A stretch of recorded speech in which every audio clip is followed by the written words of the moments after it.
Naari tay kalderin mga kaidol niya. Wala man say handle. Ato dinig buhatan og handle mga kaidol. Sayang kay ilabay man kay magamit man gid. Way handle ato ning buhatag handle. Mao din ni atong gamiton ato ning putulon.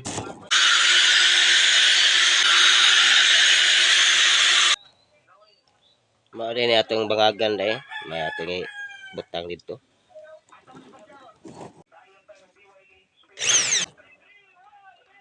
Bangag na. Ano na siya mga idol? Ang diri.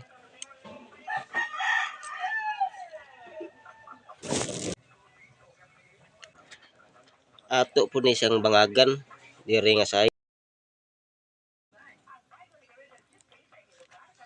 Ato din ni siyang irebit kini siya. Ari ni ibutang ani ay mga kaidol. Back to back na siya atong irebit. Wa na okay na. Man na gid, pwede na gamiton. Salamat sa pagtan-aw.